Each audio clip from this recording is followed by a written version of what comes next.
Kia ora and welcome to Things I Wish My Music Teacher Had Taught Me. My name's Eilidh, and in this week's episode, I had the pleasure of sitting down for a chat with Eilidh Weir, who is a professional actress from Scotland. She also recently finished her master's in psychology, and we had a talk about how she has developed her practice of meditation over the past 3 years to not only benefit her personal life, but also to benefit her professional life as an actress.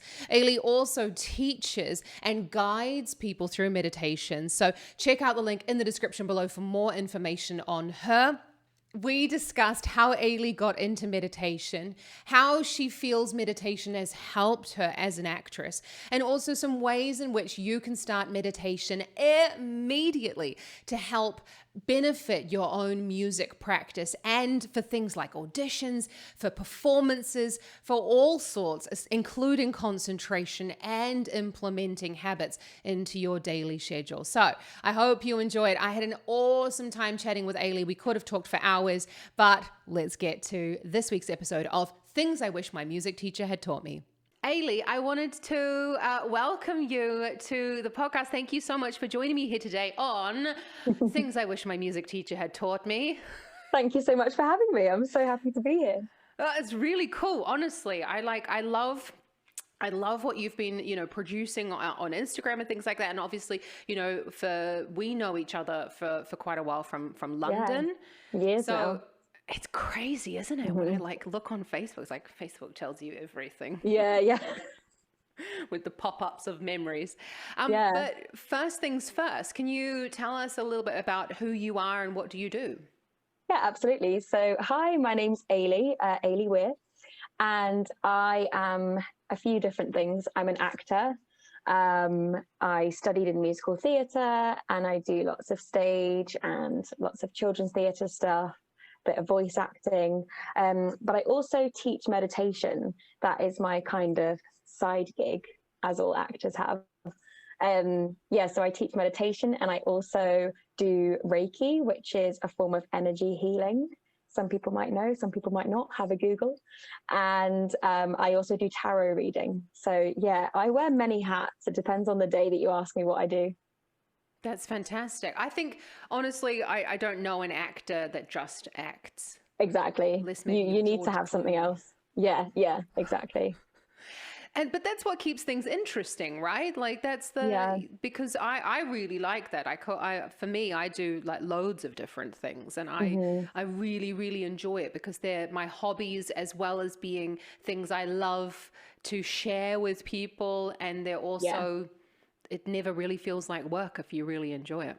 Exactly. And I think as well, like it really feeds into what you do as an actor, because I think, when I look back to my younger years, when I was starting out, everything that I was acting. And a lot of very young actors are kind of like that. So when you're going into the audition room, you've not really got much else to talk about other than acting stuff. And I think at the time you think, oh, that's what they want, because they want me to just be so passionate and have nothing else. But actually, you go in when you have other hobbies and other passions and other jobs as a bit more of like a well-rounded person. And I can go into the room now and talk about all these other things that I do. And it's potentially very interesting for a casting director or a producer. And it makes me more of like a whole person, which might, sometimes it might take me further away from the character that they're looking at me for, or sometimes it might actually help that cause. And it kind of differentiates you from the other people in the room. Which I think is really the most important thing, isn't it? Yeah. You need to be yourself. Yourself, exactly. Yeah. Which is counterintuitive, because you're like acting, you're like, well, I'm playing someone else, but it's, they want you, like, they want you and all your interests and and everything that you do along with that. So, I mean, I love that, you are, as you say, you wear loads and loads of different hats, which is why I just love that. And I think that what is your aim with meditation? Like, how did you get into meditation? Because I know when we were working together in London, you didn't do the meditation thing. No, it was actually not too long after that. It was maybe the following year, which was 2018. So now 3 years ago, I basically got to a point where I was actually acting almost full time. Like I was on tour, and it was this kind of dream that I had always had. And, you know, we have these dreams, and until we have them, we think, oh, when X happens, I will be so happy. And for different people, that's different things. Maybe it's, oh, when I get a partner, I'll be really happy, or when I lose a certain amount of weight, or when I get this job, or I buy a house. And that was my kind of thing. It was like, when I am like a full-time actor and I'm like touring in theaters, I will be so happy. And so I was doing that, and I still kind of felt this like a hole, you know, like it was just like I still wasn't the happiest that I felt I could be. And at that point I was stumped, because all I wanted was the acting. Like at that point I didn't have any other kind of massive passions or hobbies, and I wasn't super interested in like love life stuff. So yeah, I was in that place, and I was literally in a dressing room one day, like getting ready for a show, and I just like broke down crying. I was just really sad. And then I started talking to the producer of the show, and he actually recommended like a friend of his who taught meditation. And he said, look, I think it's really good for, you know, when you're dealing with emotions, and then for mental health and things like this. And so I went along and I started meditating, and I was really skeptical. I was like, how's that going to help? But, you know, sure, like at that point I was like, I'll try anything just to kind of feel a bit more myself. And yeah, so I was going once a week for an hour, and it was like one-on-one, and this guy was like guiding me through meditations, and I just absolutely fell in love with it. And I started doing it every day, and then I did a course so that I could teach it myself, and that's been it. To this day I still do it every day. Like it's a part of my life now. It's not even just, you know, the work stuff, like teaching it and doing guided sessions for people. It's part of my, like, you know, personal practice. That's fantastic. And like, how, what can I even say? That's really, that I'm sure that has happened to so many people that are listening as well, that, you know, you kind of, this idea of like the grass is always greener, right? You know, when I get that role, I will be happy. Yeah.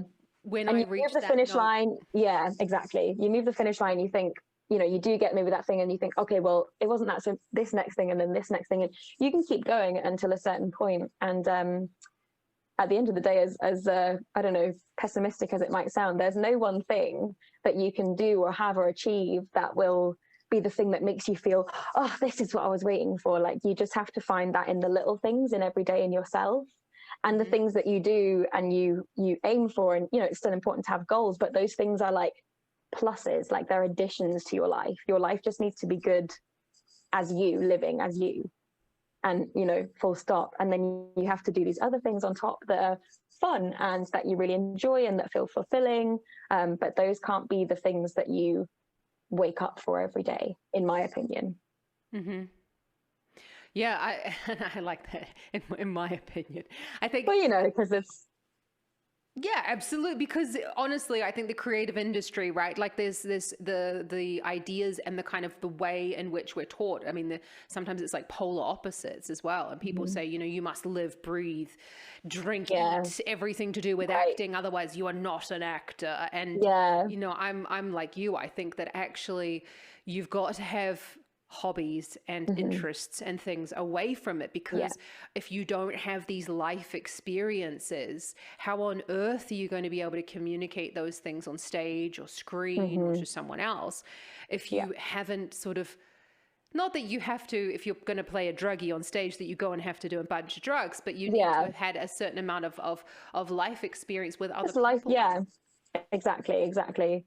Yeah, totally. And it's all about communication, right? And that's what you learn, communicating with different people. Yeah. But how do you feel then? I mean, so you then, you know, started putting meditation into practice and you know, doing that regularly. Did you find that easy in the beginning to kind of like put it into your everyday practice? Because that sounds to me like, immediately I think, oh, it sounds like a lot of work.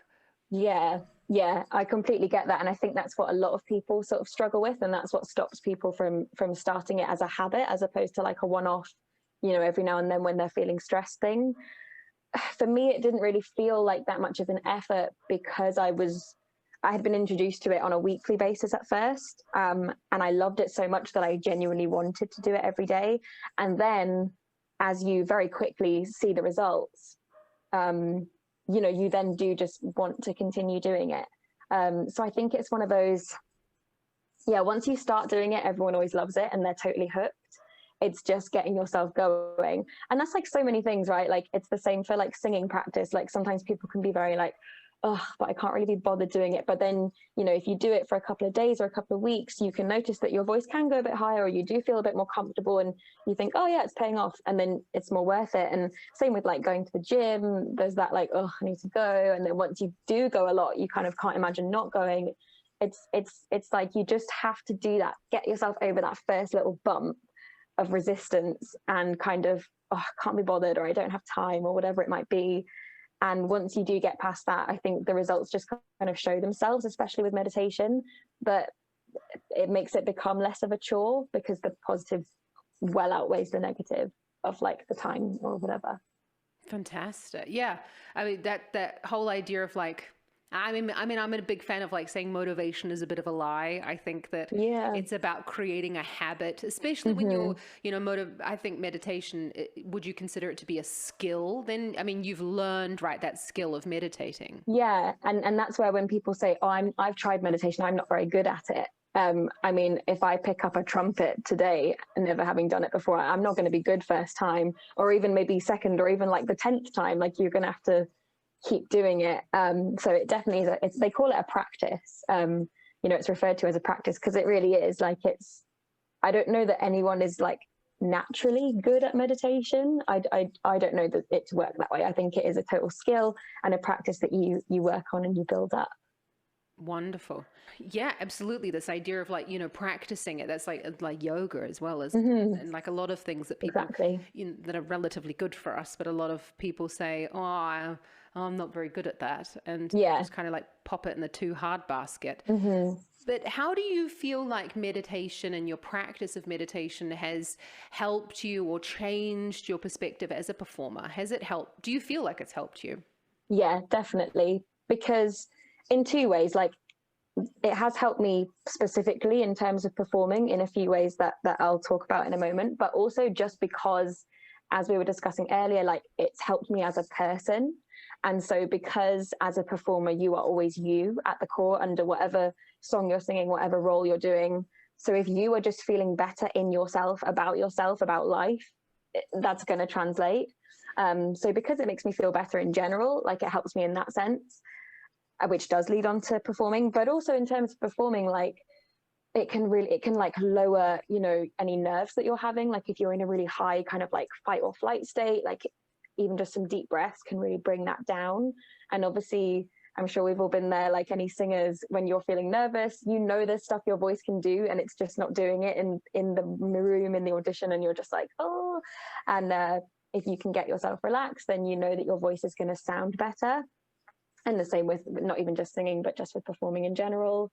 And also with dealing with rejection, which is something that so many of us have to be really good at, right? Like that's a skill in itself. If you're going to go into the arts, you have to be good at not taking it too personally. And I think that meditation is really good at almost like distancing yourself from certain thoughts, thoughts that might come up, such as, oh, like, you know, say you didn't get a job, you might be really tempted to think, well, I wasn't good enough then. And when those thoughts come up, if you are a practiced meditator, you're kind of more able to go, oh, I can see why that thought's coming up, because obviously I've just faced this rejection, but I know that that doesn't make the thought true. The thought is just there because there's been this outside stimulus, but I in myself still know myself. I still believe in myself.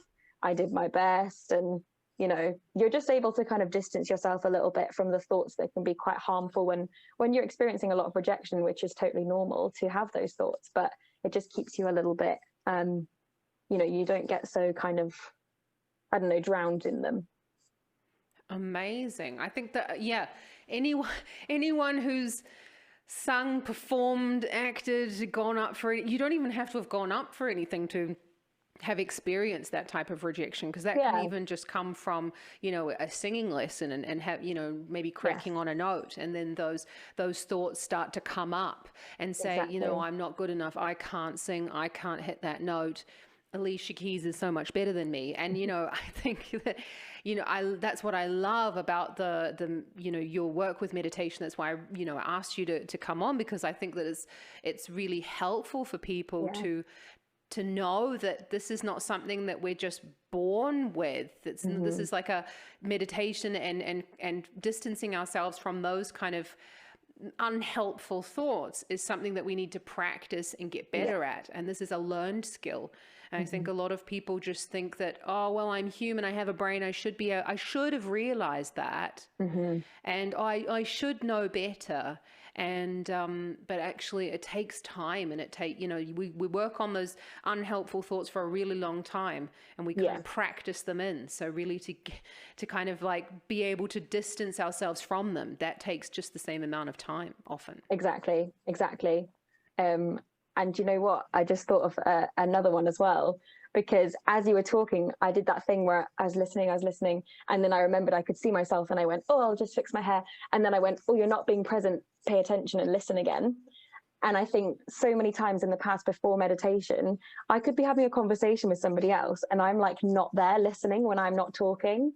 Like, we've all been there. And I think with meditation, you're teaching yourself so much to be present that it happens like way less often. And then when it does, I catch myself and I'm straight back in. And obviously as an actor, being really present and like listening is so important, like especially if you're, doing a scene with somebody else, or you're reading lines for an audition, like the reacting is as important as the acting itself. So that's another skill that comes from meditation that directly links to not only performance but everyday life. It's just nice to listen. But that one too. Fantastic. I think that would help. That could help everybody, really, isn't it? About exactly, being able to catch yourself when you start to lose focus or anything in concentration, and even under that umbrella of motivation of, when you start to feel that feeling of, like slipping away, that you can kind of go, okay, that's me having that unhelpful thought. Let's, just redirect track. Exactly. Awesome. Love it. So do you feel like that you've gone through these, it's quite a major change, isn't it? I mean, implementing a habit like meditation that you were doing every single day. Do you think that you're still learning, as you're going? Yeah, 100%. I think it's a practice, like no matter how long you do it for. And in the sense of, it's like anything, it's like singing, and you have good days and you have bad days. I'll have days where I do a meditation and I feel really focused and really present the whole time, and I come out feeling great and I'm like, really like buzzing. And then sometimes I'll have a meditation where I can't focus and I'm always like, what am I going to have for dinner? What am I doing this? Blah, blah, blah, blah. And then you come out and you go, oh, that wasn't really a good one. So, you've never kind of like aced it. Like, you're never going to have every day be amazing. Well, actually, I should never say never. Maybe if I've been doing it for like 100 years, but yeah, at this point, I'm definitely still learning. And also, I just think it's a daily practice, because you could meditate for, a month every day and be feeling really good and a lot more positive. And then like life happens, like something might happen in your life. In a performer example, you might then go to the next audition and get a rejection you have to deal with. And so if you keep up that practice, it's going to be easier to pick yourself back up. And that's definitely a change that I notice, is that I kind of bounce back from things a lot quicker. Whereas if you kind of do it for a while and you feel great, you think, oh, meditation tick, like been there, done that. And then you kind of leave it, you would have to start from, I guess not from zero, but you would have a further way to go to get yourself back to that kind of really level-headed, balanced, feeling good place. Whereas if you do it daily, then each day as something comes up, you are dealing with it like in the moment. You're really present, and you're allowing yourself to feel those feelings and sort of process them a bit more in like a bit more of a healthy way. Yeah, absolutely. I think it's funny that you say that, like about doing it every day. I honestly think that personally, if it's not happening every single day, like it is like pushing shit uphill. I really struggle with the motivation, actually the desire to go and do those things if I don't do them just every day, because I've got to make it a habit, like brushing my teeth and otherwise it just doesn't get done. It doesn't get done. I forget about it, because it's not part of my routine of my day. And I think that that's awesome to build in. I'm a firm believer in like little and often. And exactly. not just saying, you know, like do it for an hour or whatever. Exactly. What would you say would be sort of like, a beginner starting, listening, saying, okay, I would like to get into meditation, you know, Yeah. how do I get into meditation? Or how would you suggest someone, you know, working with someone like that's how you got into it. So would you suggest working one-on-one with someone to begin with, or? If you have that option available, then absolutely. I was just in the right place at the right time when that happened for me. And I think that there's no real right or wrong way to do it. But like what we were just saying is absolutely true. Like I would recommend just commit to 5 minutes a day, but like daily for the first at least 2 weeks. Because it is when people go, oh, great, cool, meditation, I'm going to do. And if you look on YouTube and stuff, you'll find loads of amazing ones that are like half an hour long, an hour long. And that's great. But you're realistically, if you've not been using that hour for meditation every day, like you're not just going to pluck that hour from thin air. So you need to just sort of be a bit more realistic and go like really little but often. And, you know, 5 to 10 minutes a day is really enough to make significant changes in the brain and in your thought patterns and the way that you kind of feel and behave. So it's really not like you're, you know, copping out by only doing 5 or 10 minutes. Like that is literally enough to make a change. And that will make a change if you keep going. Whereas if you do like half an hour, but you stop after day 5, or you just do it like, you know, once every other week or something like that, it's actually going to be harder for your brain to sort of make longer lasting changes. Because you're saying, would I recommend working with somebody? I mean, going now that lockdown's starting to ease in a lot of places, if you can go to like a class where you're with people, sometimes when you're a beginner, that's quite helpful, just because, you know, if you're like sitting at home on YouTube and you just got your earphones in, if you are kind of thinking a couple of minutes in, oh, I feel a bit, you know, whatever, I might just stop and look around or have a little fiddle, you kind of can. But if you're in like a class, because there's other people there, you almost don't want to. So you kind of force yourself to just sit and, right, just keep doing it, keep doing it. So going with other people or with one other person can be quite good in the sense that it almost like forces you to see it through. Also for some people, money is like a motivator. Like I know for the gym as well, people are like, oh, if I've paid for the gym, I will go. But if I don't pay for a gym, I won't do like a workout for free at home. So if you're that kind of person as well, and if you pay for something, you make sure you go to it, then maybe paying for a block of classes is quite a good way to create that motivation, as we were talking about. But, you know, it's really easy. Like you can literally go on YouTube and find so many meditations. I've got one on YouTube as well. I can send you the link. Mm-hmm. And, you know, there's an app called Insight Timer, which is free. And you can filter by time. So you can look specifically for a 5-minute one. You can look for a 10-minute one, an 8-minute one, a 6-minute one. Like you can be so specific, and you can filter by whether you want an American accent, a British accent, a female voice, a male voice. So if you have like, you can, it's crazy. They have so many meditations on there, and they're all free. So it's really easy to do at home on your own. You don't by any means need to go to like a professional or have like lessons or whatever. If you want to get started like right now and you're in the middle of a country that's in a lockdown, like you can do it. But, you know, I do think that doing it with other people is really special, and it may be quite good for creating that motivation, and maybe paying for something would also give you that kind of, you know, drive to see it through. So it's like, listen to yourself as a person, like whatever you think is going to work for you. If ease is the number one priority and keeping time low, then just do 5 minutes online by yourself. But if you feel like you know yourself and you might not keep up that habit, then yeah, maybe join a class or like do it with a friend, ask a friend, and you can both check in every day. Did you do yours today? And, you know, have like a little daily text or something that will find your way to motivate yourself, same as anything. But it's easy to be done at home.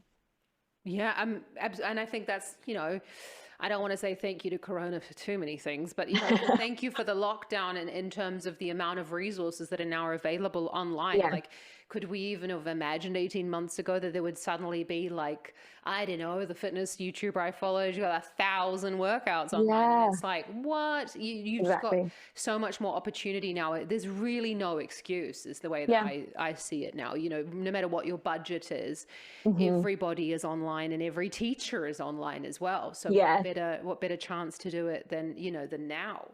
And so, I mean, I asked you to join me here today, not just because of the meditation, but also because of your acting background. What would you say your sort of, and I think this is sort of universal. I think a lot of us artists, we think that I'm the only one feeling this, but I think actually as you start to talk to people, you start to realize we all have the same thoughts and fears and desires, and it's very similar in that sort of sense. What would you say was your sort of biggest mental block as an artist? I mean, you've had quite a fantastic career. So did you have one? Did you have any sort of mental blocks in your work? Yeah, I as you say, I have been so lucky. Like I have tended to go from sort of job to job, and someone in one job has always known someone that's then kind of like passed me on. But I think with hindsight now, when I look back, because obviously as well, in between the jobs, there were still those like knockbacks and things. And I just think because acting was my life, I took everything so personally. And I think that it became a real self-esteem issue for me. It became, I'm not good enough. Like, I'm not enough if I didn't get something. I didn't see that I was just this person. And sometimes, like, I was a triangle and the audition was like a circle, and I was like trying to shove my triangle into the circle, right? There's nothing wrong with the triangle. It's just not right for that audition. And so I think, yeah, my biggest block was just feeling like if I didn't get something right as I saw it, I wasn't doing enough. I wasn't working hard enough. I wasn't good enough. I wasn't practicing enough. I wasn't pretty enough. I wasn't, there was always something enough. So I think just, yeah, my biggest block was taking everything really personally. Whereas now I have more of the slightly like removed mindset of almost viewing myself as like a product, I guess. And, like my acting side is this like product that I'm marketing, and it's not me, like it's not Eilidh. So I try and not bring it home as much, if that makes sense.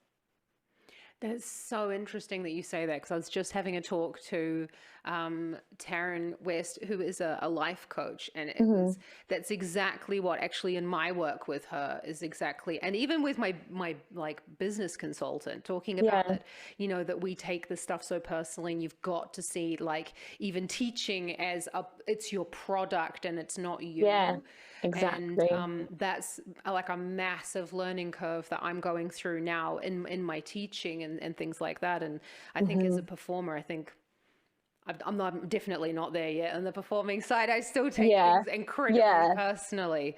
It's hard not to. It so is, because it's not a t-shirt that you've made. Like, it really is. It's your voice, or it's your interpretation of the character. Like, it does come from you. So it's really normal, I think, that we take these things personally. It's just if you can even go from taking it like 110% personally to like 80% personally, like even that just gives you that breathing space, that when you get a knockback, it's not absolutely devastating and your whole life doesn't feel like it's crumbled down around you, and you start questioning yourself as a person and a performer. It just needs to be that, yeah, it's still gonna suck. Like, it sucks, you don't apply for roles that you don't want. So of course, when you don't get something you don't want, it's not a nice feeling, but it needs to not be your absolute everything, I think. No, I completely agree. Completely agree. And I think my last question was going to be, what would be the one thing that you wish your music teacher had taught you? Would that be like the one thing that, to not take things so personally? I think the kind of joint message of like not taking everything so personally, and finding other things that you do and that you enjoy, and, finding yourself as a person and not just being like eat, sleep and breathe acting. I think, because there is that narrative like, oh, you have to, and I do agree that you have to really, really want and kind of need to do it in order to do it, because otherwise the knockbacks are really not worth it. Like, if someone was just like, I quite liked drama at school, maybe I'll give it a go, like, they're not going to have the sustainability to keep going back to auditions. Like, you do need to really, really want it, but there's a difference between really, really wanting something and loving it and being so passionate about it, and having it be your entire identity. So I think I would have liked to have heard a little bit about that kind of differentiation, and given the permission to explore myself as a well-rounded human, not just an actor. Fantastic. I actually just on another note, because I know you've been studying, was it your master's in psychology? Yeah, I just finished it. Yeah, last month.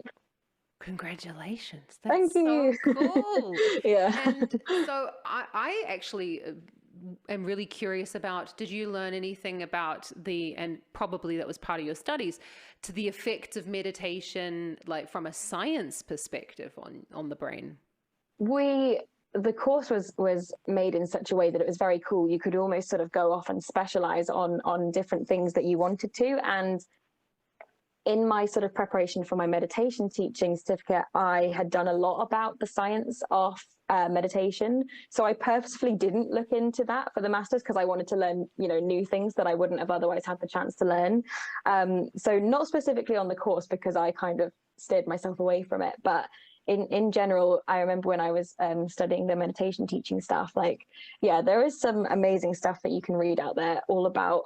Binaural beats are really interesting to read about if anyone's interested. Wow. And I'll pop a link in the description to some of these terms things, that people can, just the way that the brain waves, you have different types of brain waves, and the way that meditation affects you can literally put you into a different state of brain waves, which is really, it's bizarre that you can literally just sit, because you don't need any props. For some meditation you might, but in its barest form you can sit and close your eyes and focus on the breath, and that has the ability to literally change your brain waves, which I find pretty incredible. So there's loads of amazing stuff that there's so much science behind it now. It's not just for hippies anymore. It's for scientists too. I think that's funny that you mentioned, because that's what a lot of people think, right? To be honest, I anything to do with yoga and stretching and stuff, I was always like, Yeah, I used to be like that too, completely. It's not work, I'm just sitting there. But Right. actually realizing that it has such a huge impact on the breath, on your stress levels, on your nervous system. Yeah. And, that's why I asked you as well to be a part of my Fundamentals of Singing program, and to do the meditation part on that for motivation and for energy, because and for, getting ready to go on stage and concentration, because that you can do that in a 5-minute meditation and prepare yourself for those situations is just mind-blowing. Where was this stuff when I was sitting there stage, exactly, ready to go on and going and getting all nervous about it, and learning to control the breath and to bring down your, we've all got pulse things right now with breathing exercises on our watches. You can literally watch the effect that it has. Yeah Exactly. And you can watch what's happening to your pulse, and not that that's particularly important. You can obviously feel your heartbeat as well, but I think that the benefits are so incredible that they, that 5 minutes a day that you're saying far outweighs, that the time investment is just minimal, and in comparison to the benefits that you gain. Yeah, no, you're right. And it brings up another point of, if you're a kind of numbers person, or a very logical, and that's a way to motivate yourself as well. Go and do a bit of research on YouTube or anything about the science behind meditation, just to kind of reassure yourself it's not just some hippie baloney. It really has these concrete effects, these physiological effects, and these mental effects that are really beneficial. Oh, wonderful. I'm definitely going to pop in the description, though, some proper peer-reviewed studies if you have any. Okay, I can send you some. And I can do a bit of research as well, because I know there's a lot of misinformation out there, as well as being a lot of unhelpful information, or even helpful information as well. But I like to just make sure that, absolutely, definitely peer-reviewed studies there's plenty out there in terms of there's so many. There's so many on the effects and the benefits of meditation. But But Eilidh, thank you so much for joining me today. Honestly, it's like such a pleasure to chat with you. We could talk for like hours about I know stuff. we could, couldn't we? I feel like it's like grab a wine and, sit down and have a bit. But can you just let everyone know about how, how could someone work with you if that's something that they're interested in doing for the beginning, like you were saying, working with someone? Yeah, absolutely. So if anyone would be interested, you can reach out to me on Instagram. Is probably the easiest way to find me. So it's at Weir _, which I will send that to Zoe to put in the show notes because my name's really Scottish and really hard to spell. I will. But yeah, I always have to type in your email address to just double check the spelling. It's yeah. Thanks, Mom and Dad. That was a nice one. It's a beautiful name. Yeah, thank you. I love it now. I've grown into it now, but I still get called Eilidh sometimes, like in the waiting room, for the dentist or something, and they don't know how to Eilidh. So yes, Eilidh, we're on Instagram, and I have a couple of meditations that I can send to people, like trial ones that I send. And even if you don't necessarily want to, work with me, and you just have questions after this episode, and you have a few more in-depth questions, like please honestly just inbox me. I always get back to people. I'm really passionate about getting the whole world meditating, so I will really take the time to answer your questions. So yeah, just reach out to me on Instagram if you have any questions. Awesome. Thank you very much. And are you still, because I know that you, and I took part in as well with your meditation marathon, which I thought was wonderful. Is that something that you're still doing? Is that something that's still available? Right now, I've not been doing it just because I just finished the Masters and it was a crazy time, but I probably will start doing it again. So perhaps by the time this episode is out, and even if not as well, like I can still work it out on a one-on-one basis, even if I'm not advertising it, if people are really passionate. And basically the meditation marathon is like a 21-day challenge. So I send you meditations to do every day, and you sort of have check-ins with me to make sure that you're doing it. So if that sounds like something that would motivate you, I can definitely make the time to do that. Oh, fantastic. And I think that the accountability is so important. That's like, it helps me. I think if no one's checking in on me, I definitely don't put in the work a lot of the time. Yeah, I think exactly. I just tend to bullshit myself and go, maybe I did. Yeah. Fantastic. Thank you so much, Eilidh. Honestly, it's been an absolute pleasure, and I can't wait to see what you're doing in your meditation work and things like that, and to see how much it helps people. Thank you so much. Oh, thank you so much, Zoe. That was so fun. Thank you so much for joining us today. Isn't Eilidh amazing? And if you want more information on how you can work with Eilidh, check out the link in the description below, because she's incredible. And she also lended her skills of meditation teaching to my Fundamentals of Singing course. Links available in the description below for you to get your free taster singing lesson. But there are 3 tracks on the course for concentration, for motivation, and for energy, because I believe, and we believe,